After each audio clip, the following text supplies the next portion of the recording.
Bien, hermanos, gloria al nombre del Señor. Gracias por su paciencia. Hemos tenido inconvenientes, pero aquí estamos con la ayuda del Señor y gracias a Dios porque nos permite nuevamente seguir en esta transmisión. Quiero que me acompañe a darle gracias al Señor. Padre bendito, te damos gracias, Señor, en esta hora. Glorificamos tu nombre, Señor eterno, y damos a ti toda nuestra alabanza y toda nuestra adoración, Señor, porque tú eres nuestro Rey, eres el Dios soberano que gobierna sobre toda, Señor, la creación.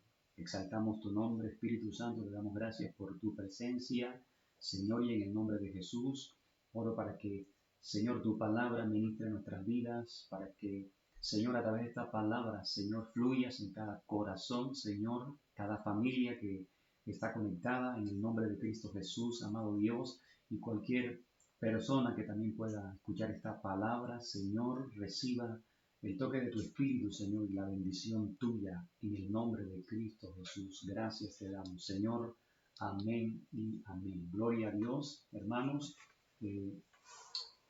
Hemos estado tratando un estudio durante 3 domingos seguidos sobre la parábola de la red y hemos aprendido muchas cosas que nos han confrontado con verdades que como iglesia no debemos dejar pasar por alto, sino que debemos tener guardadas en nuestra mente y en nuestro corazón.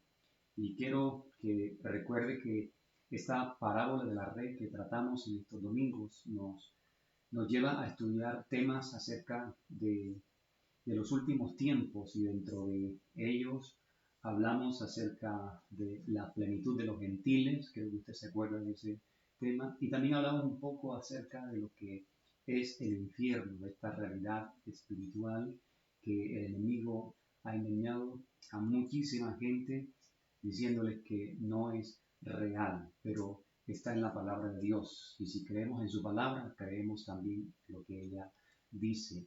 Pero esta parábola también nos habla o nos lleva a hablar acerca del tema del rapto de la iglesia o del arrebatamiento de la iglesia del Señor Jesucristo. Y en esta mañana hablaremos entonces acerca de este tema, el rapto o arrebatamiento de la iglesia. Y este es el primer acontecimiento que nosotros encontramos dentro del orden de sucesos que vienen sobre la tierra, dentro del orden de sucesos que marca la palabra de Dios. Y este tema del arrebatamiento es precisamente el que da inicio o desata esa serie de acontecimientos aquí en la tierra. Y este es un tema completamente bibliocéntrico, que está completamente fuera del alcance del mundo secular, porque para el mundo esto es una locura, pero será el primer acontecimiento que abre el escenario de los sucesos del fin del mundo. Y para ello quiero que me acompañe allí donde está en su casa, abra su Biblia, o si la tiene en su celular, en el primer libro de Corintios. Vamos a leer capítulo 15, versículos 51 al 54, y también vamos a leer en primera de Tesalonicenses capítulo 4, 16, versículo 16 al versículo 18. Leemos en primera de Corintios 15, 51, dice la Escritura: he aquí os digo un misterio, y no todos dormiremos, pero todos seremos transformados en un momento, en un abrir y cerrar de ojos, a la final trompeta, porque se tocará la trompeta, y los muertos en Cristo resucitarán, y los muertos, serán resucitados incorruptibles, y nosotros seremos transformados. Porque dice el versículo 53, quiero leer lo que dice: porque es necesario que esto corruptible se vista de corrupción y esto mortal se vista de inmortalidad.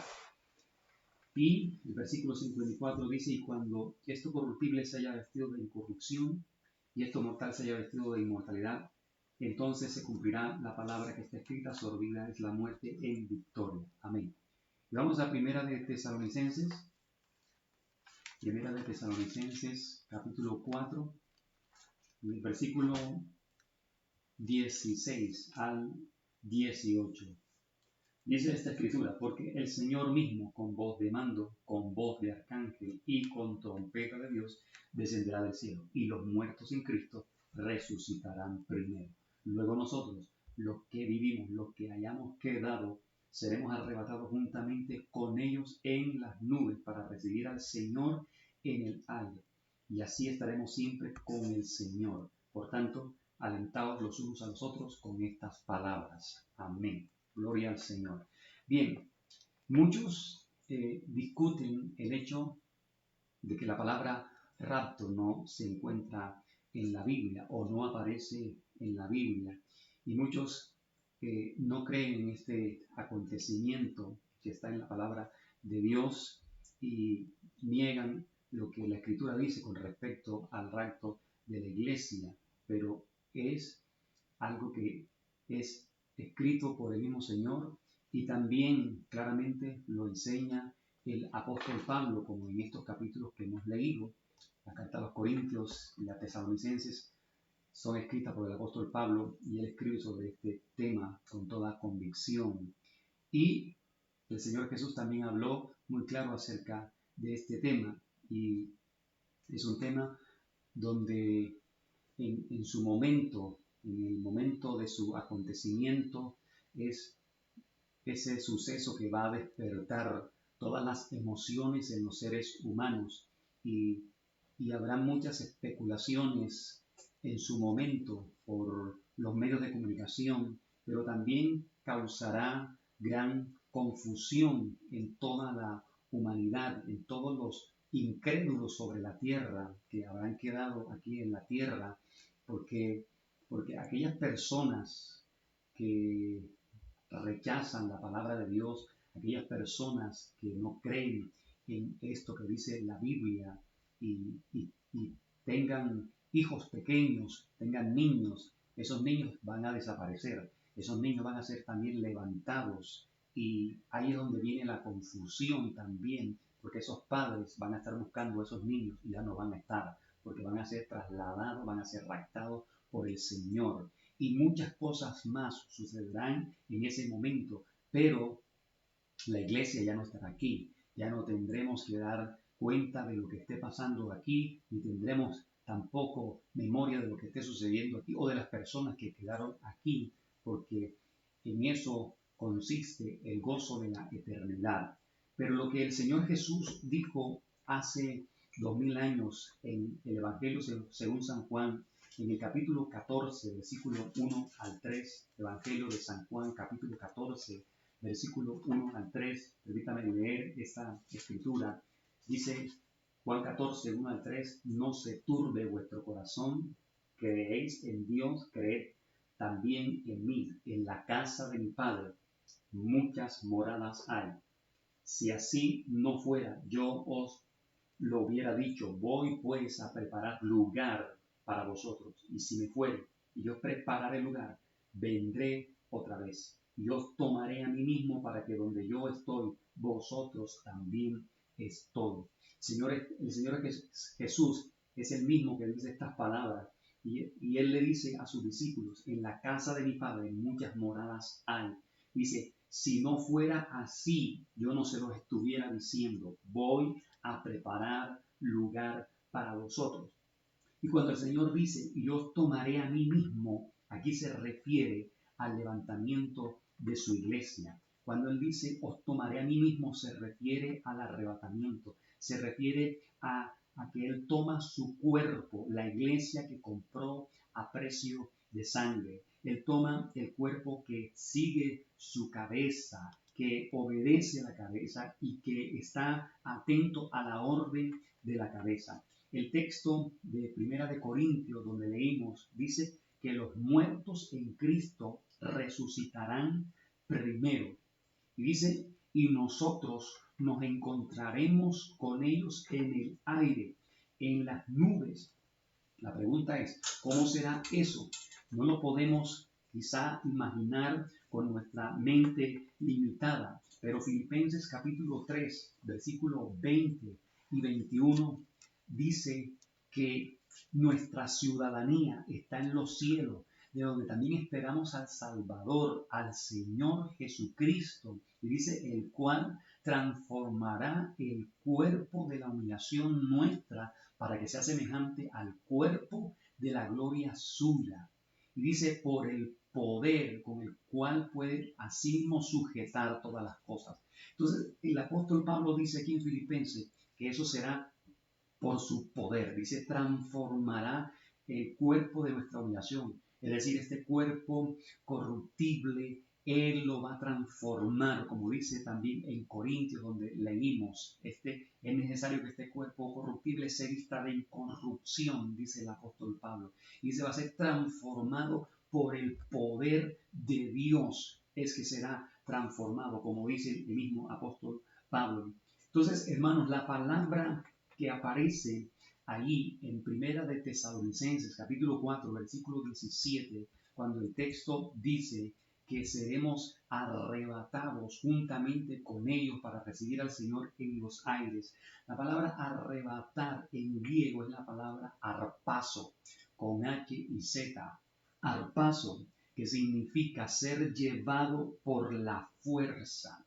Quiere decir que seremos tomados violentamente. Quiere decir que somos quitados de este mundo por la fuerza.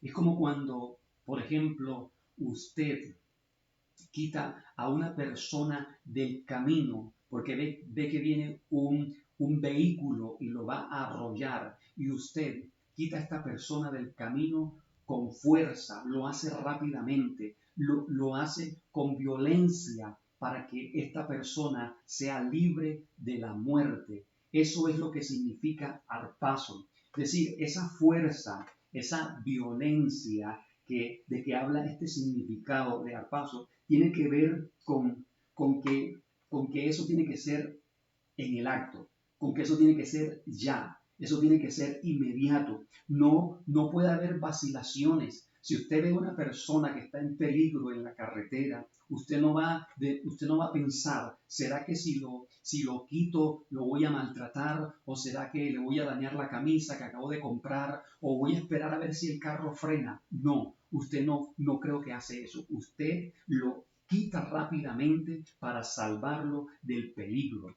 Y eso es lo que significa arpazo. El Señor, como el mundo está llegando al tope de la maldad, está rebosando la copa de la maldad, entonces el Señor dice, tengo que sacar rápidamente a mi iglesia. Tengo que quitar rápidamente a mi iglesia de este mundo y llevármela. Y lo hace entonces rápidamente con violencia. Eso es lo que quiere decir arpazo. Entonces, eso es lo que significa cuando hablamos de que la red recoge los peces buenos y los echa en la cesta. La palabra recuerde, la parábola de la red significa quitar con un movimiento de barrido.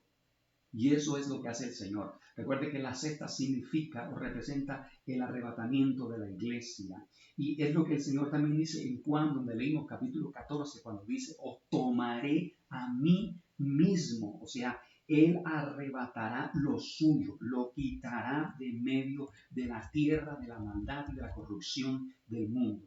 Entonces, arrebatar en griego es arpazo. La Reina Valera, que es esa Biblia que generalmente nosotros leemos, o la traducción de la Reina Valera, lo tradujo muy acertadamente cuando habla de arrebatamiento, seremos arrebatados. Pero hay una traducción que es la traducción, la Vulgata, en latín. Recuerde que nuestra Biblia la tenemos en español, pero no fue escrita en español. La Biblia, el apóstol Pablo, cuando escribe en griego, y en griego es arpazo. Y luego la Biblia se tradujo al latín en el siglo IV, y luego se tradujo al inglés en el siglo VII, y solo hasta 1569 es que tenemos la traducción en español por Casiodoro Reina, y aquí, por Casiodoro Valera, perdón. Y aquí es donde entonces encontramos esta traducción.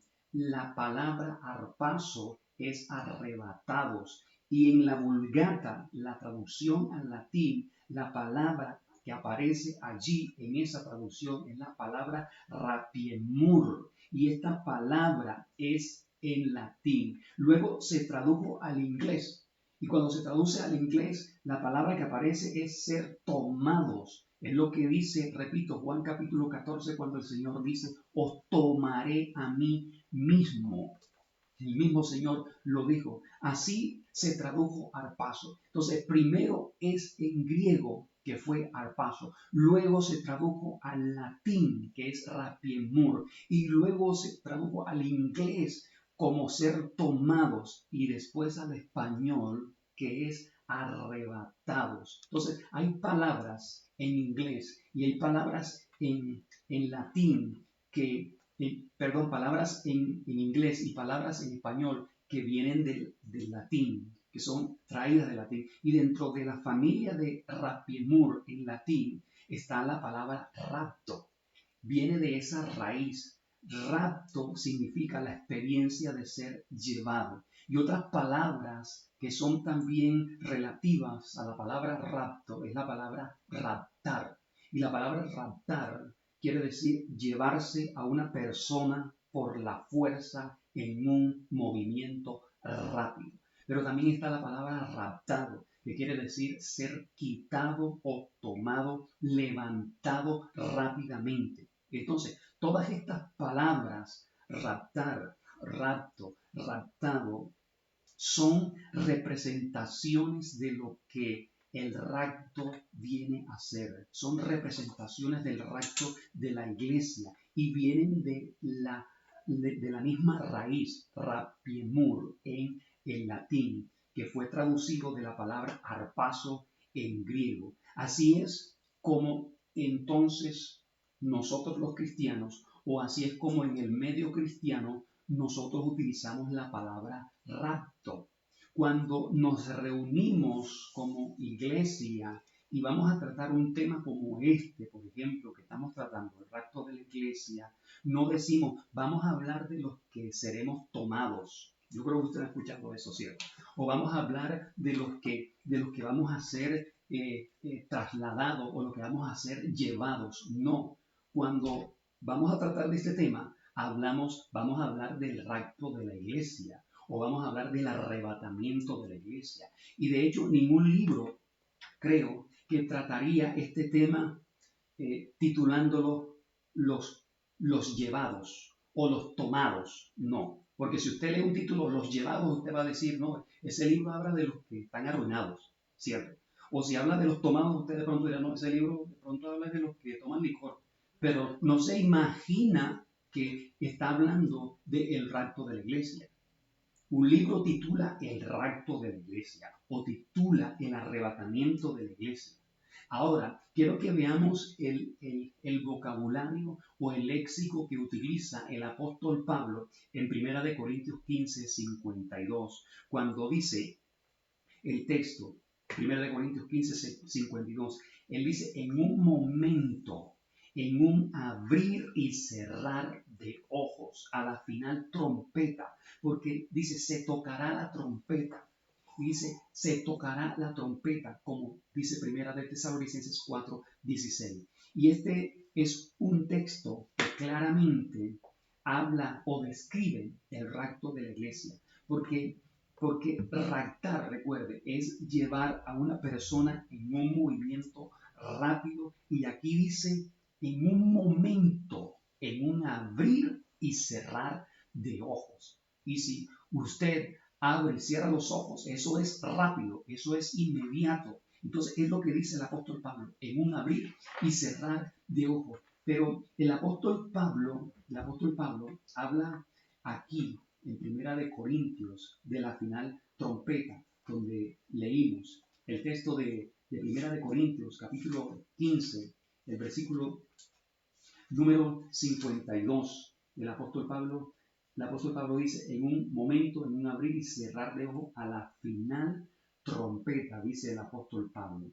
Pero para entender lo que es la final trompeta, tenemos que saber el tema acerca de las fiestas judías. Los judíos, tenían citas divinas con el Señor.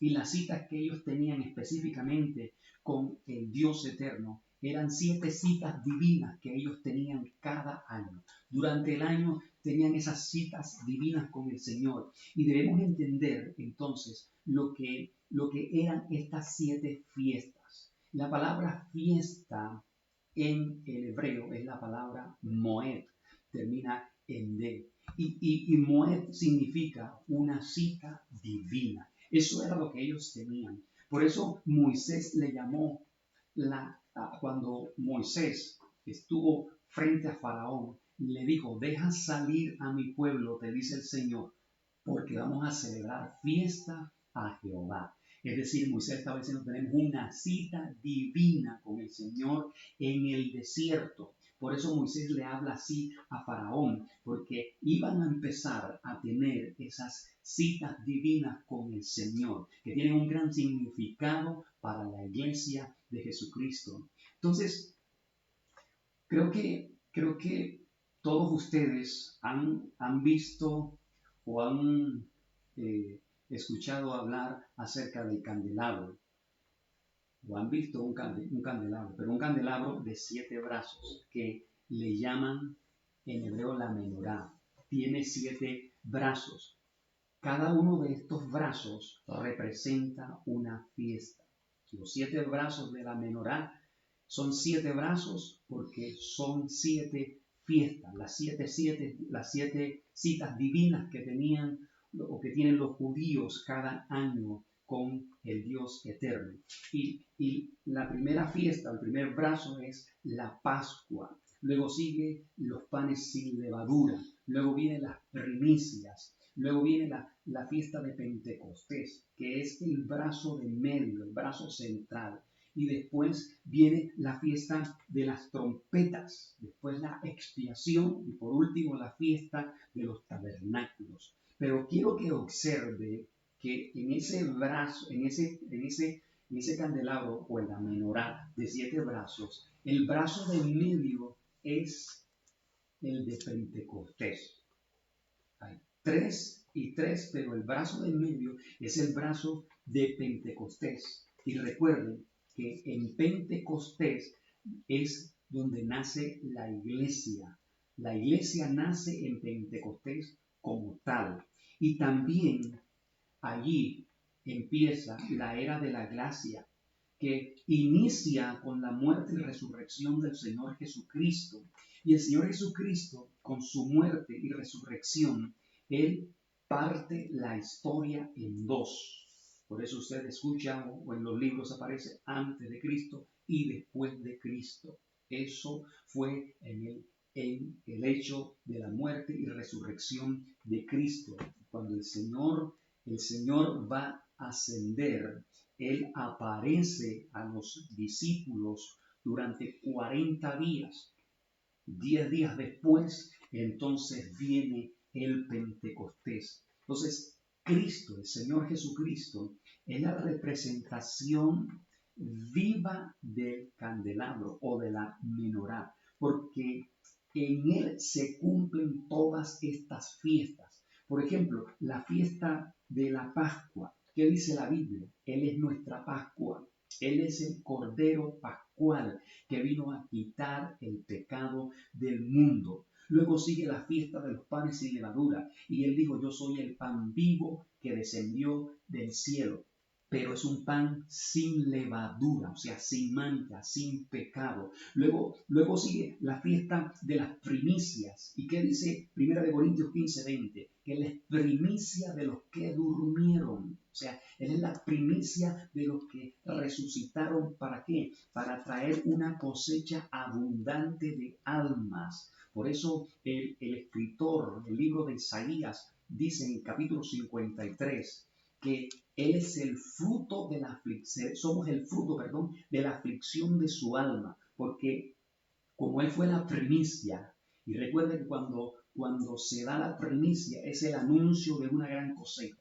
Y por eso Él es la primicia, porque esa primicia trajo una cosecha abundante. Recuerde que después de la primicia viene Pentecostés, y en Pentecostés nació la iglesia. Y en el primer discurso de Pedro se convirtieron un número como de 3.000 personas, una gran cosecha, y después más y más. Entonces Jesucristo es la primicia. Y luego dice, viene la fiesta de Pentecostés, o sea, Él es nuestro Pentecostés, porque en Pentecostés es que los discípulos recibieron el bautismo del Espíritu Santo. Él dijo, me voy, pero voy a enviar al Espíritu Santo.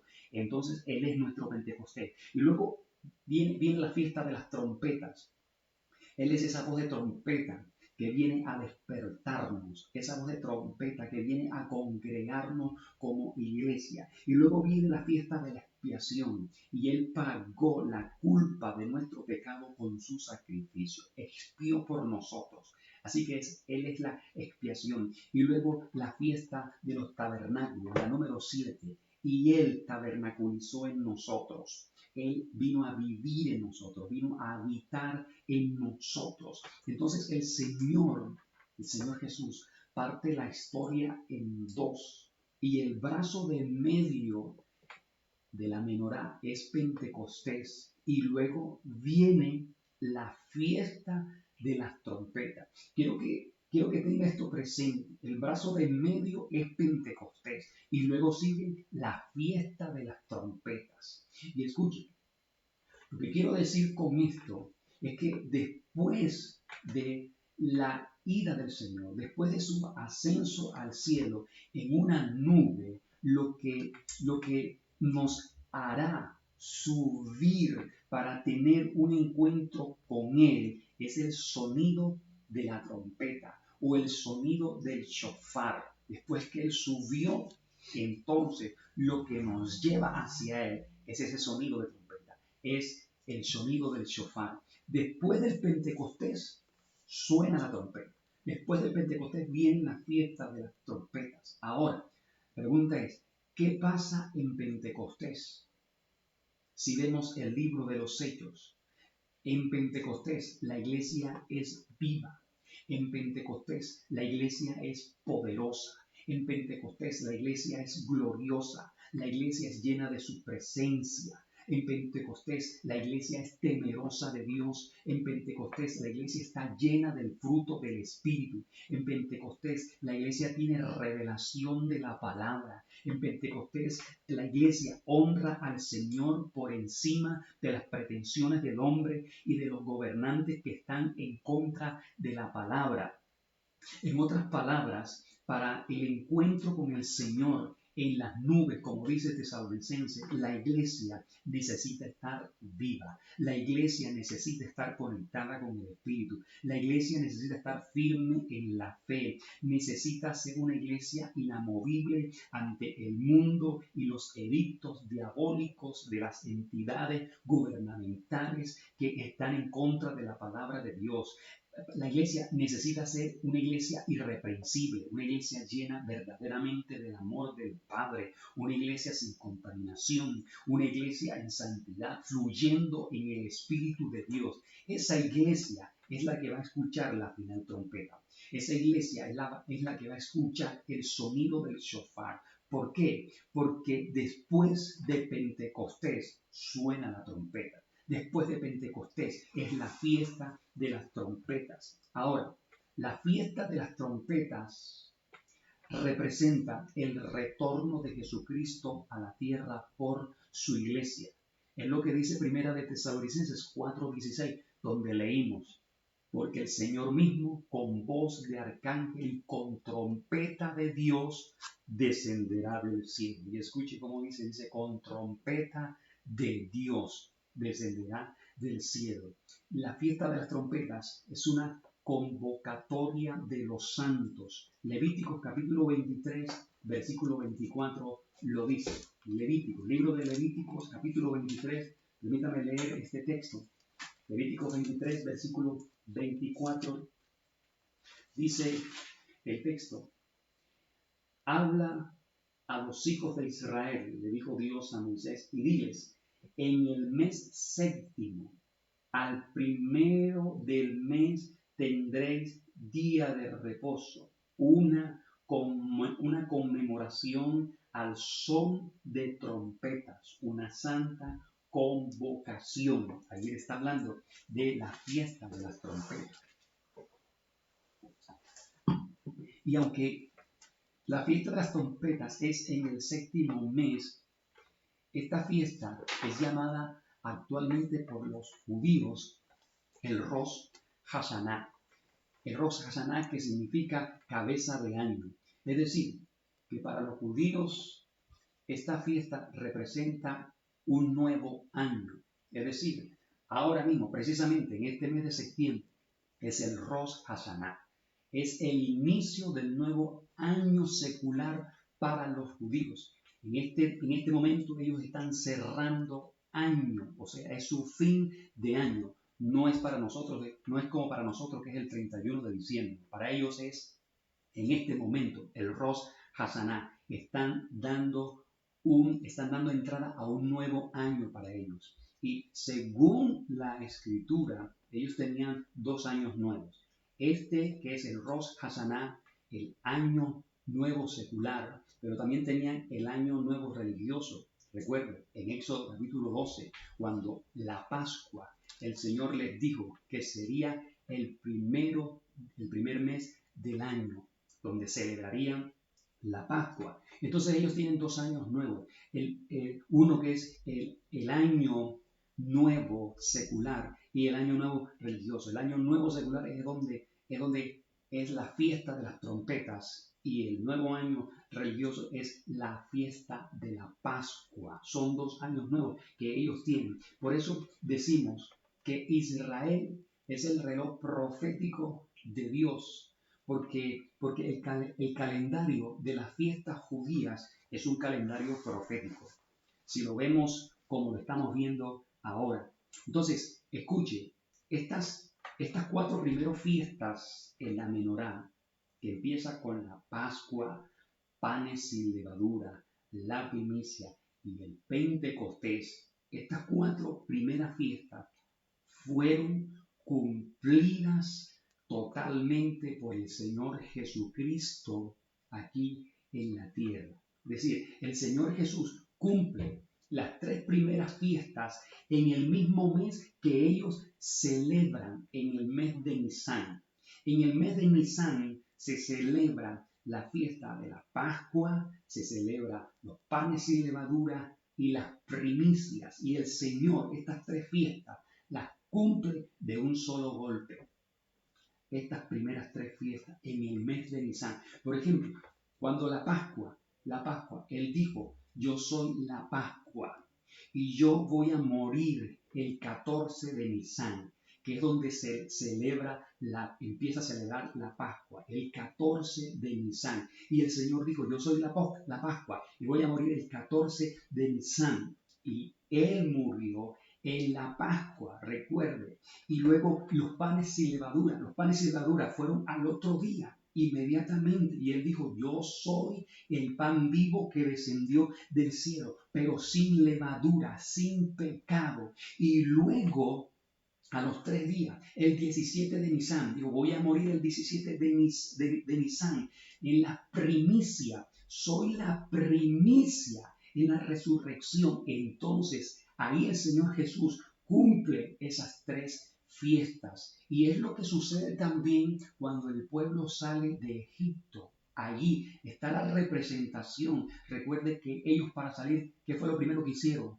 La Pascua. Y al día siguiente, dice, al otro día, ¿qué fiesta sería? Los panes sin levadura. Y ellos, como salieron rápidamente, dice Éxodo 12, ¿qué pasó? No tuvieron tiempo de leudar el pan. Y ese pan sin levadura representa el hecho de que Jesucristo es nuestro pan vivo, sin pecado, sin mancha. Y después la fiesta de las primicias. Entonces, iglesia, el Señor Jesús cumplió todas estas fiestas y luego la fiesta de Pentecostés, porque Él dijo, me apareceré 40 días después que resucitó. Me apareceré 40 días antes de subir. Y es lo que dice Hechos, capítulo 1, versículo número 3. Allí dice que el Señor se apareció durante 40 días a los discípulos. Dice Hechos, capítulo 1, versículo 4. Dice, capítulo 1, versículo 3, perdón. Hechos 1, 3 dice, a quienes también, después de haber padecido, se presentó vivo con muchas pruebas indubitables, apareciéndoles durante 40 días y hablándoles acerca del reino de Dios. Es decir, una vez que el Señor resucita, el Señor se aparece 40 ocasiones de días a los discípulos. Y 10 días después, ¿qué pasó? Él dijo, voy a enviar al Espíritu Santo. Por eso le dijo, esperen la promesa del Padre en el aposento alto, porque voy a enviar al Espíritu Santo. Y 10 días después que Él subió, que Él ascendió, como dice aquí en Hechos capítulo 1, versículo número 10, dice, y estando ellos con los ojos puestos en el cielo, y entre tanto que Él se iba, y aquí se pusieron junto a ellos dos varones con vestiduras blancas, los cuales también le dijeron, varones galileos, dice, ¿por qué estáis mirando el cielo? Este mismo Jesús que ha sido tomado de vosotros al cielo, así vendrá, como le habéis visto ir al cielo. Entonces, Él cuando sube a los 10 días, desciende el Espíritu Santo de Dios. Entonces, en Pentecostés es cuando desciende el Espíritu Santo y es donde empieza la era de la gracia. Empieza la era de la gracia salvadora. Es donde empieza la plenitud de los gentiles, es decir, la era de oportunidades de salvación para los gentiles.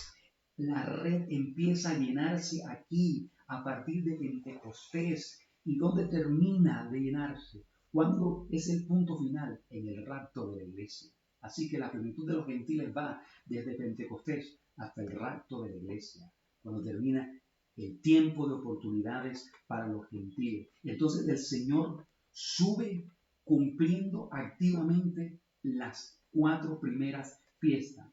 Pero Él dijo, volveré, como dice aquí en Hechos capítulo 1, versículos 10 y 11. Entonces, ¿cuál fiesta es la que sigue en el orden del calendario de los judíos? Luego que el Señor dijo, volveré, la de las trompetas, porque cumple las 3 primeras.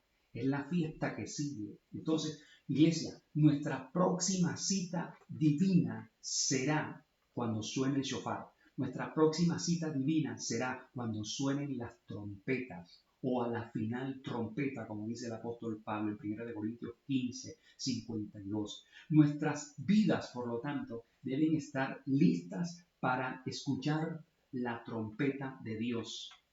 Como dice 1 Tesalonicenses, capítulo 4, versículo 16. Debemos estar listos para escuchar la trompeta de Dios. Ahora, la fiesta de las trompetas tiene su cumplimiento con el levantamiento de la iglesia. Ahí es donde se cumple la fiesta de las trompetas, en el levantamiento de la iglesia. Será la gran convocatoria para unir a los santos en los cielos, como dice 1 Tesalonicenses 4:17, nos reuniremos con ellos, o sea, con los que resucitan primero en el aire para recibir al Señor. Pero para que la iglesia escuche el shofar, para que la iglesia escuche la final trompeta, será necesario un Pentecostés, porque recuerde, antes de las trompetas viene Pentecostés. Después de Pentecostés viene la fiesta de las trompetas. Entonces la iglesia, para escuchar el shofar, necesita un Pentecostés. No, el Pentecostés nos prepara para escuchar la trompeta. El Pentecostés nos prepara para escuchar el shofar. En Pentecostés, ¿qué hay en Pentecostés? En Pentecostés hay santificación.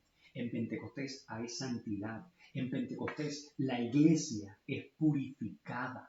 En Pentecostés hay temor de Dios en la iglesia. En Pentecostés la iglesia es verdaderamente una. Recuerde, si usted lee Hechos allí en Pentecostés, cuando vino Pentecostés, ¿Qué pasó con la iglesia? Realmente la iglesia era una. Entonces, eso necesitamos, un Pentecostés, porque la iglesia necesita hoy realmente ser verdaderamente una. En Pentecostés está vivo el amor de Dios en los creyentes. Son de ejemplo. En Pentecostés hay gran generosidad. En Pentecostés el servicio a Dios y a los demás es total, es absoluto. Eso era en ellos en Pentecostés. En Pentecostés no hay excusas. En Pentecostés no hay pretextos para seguir, para servir al Señor. No hay excusas para buscar de la presencia del Señor. No hay ningún pretexto, no se obliga, no. En Pentecostés hay entrega total, hay anhelo por su presencia, por su palabra, por su espíritu. En Pentecostés en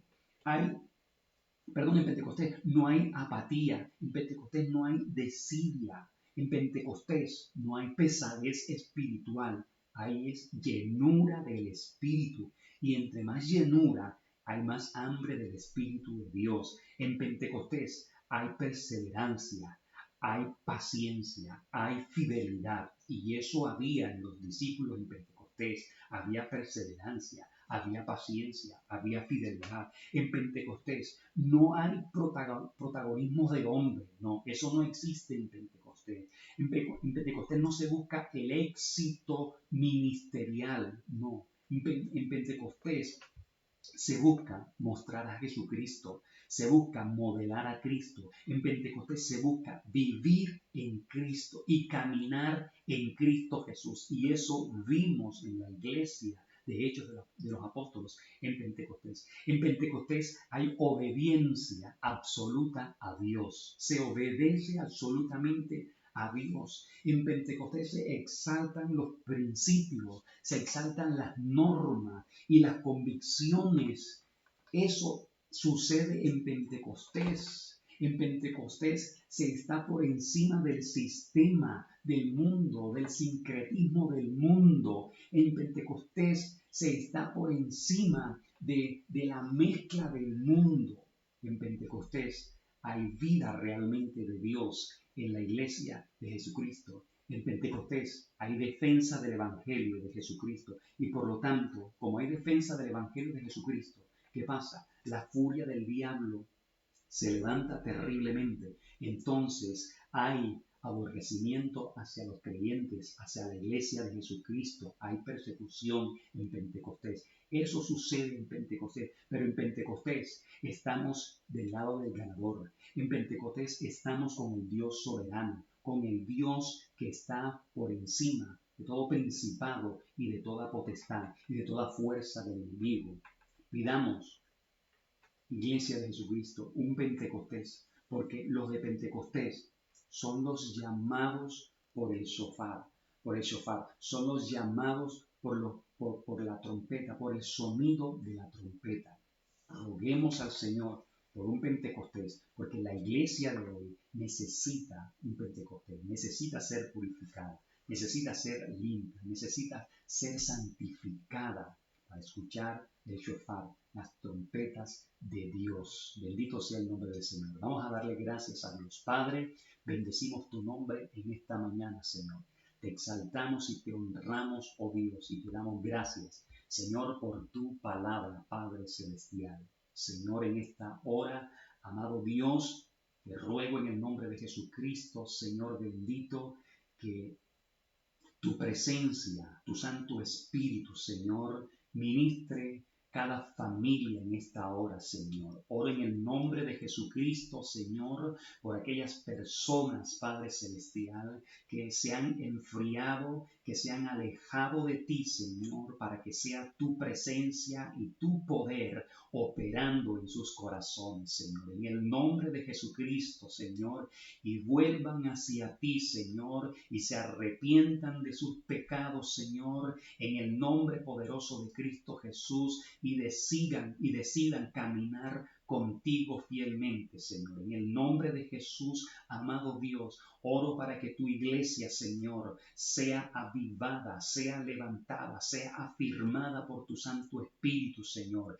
En el nombre de Cristo Jesús de Nazaret, te lo ruego en esta hora, Padre Celestial. Señor, gracias por tu palabra, amado Dios. Ayúdanos, Señor, a permanecer fieles a ti, a perseverar en ti, en tu palabra, cada día, Señor, en medio de toda crisis y de toda situación, Señor. En el nombre de Cristo Jesús, gracias te damos, amado Padre Celestial. A ti sea la gloria, la honra, la alabanza y la adoración en el nombre de Cristo Jesús, Señor. Amén y amén. Gloria a Dios.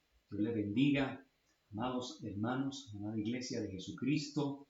Gracias le damos al Señor por habernos permitido ministrar esta palabra y oro en el nombre de Jesús que sea de gran bendición para cada uno de ustedes y también si desea compartir esta palabra lo puede hacer con toda confianza.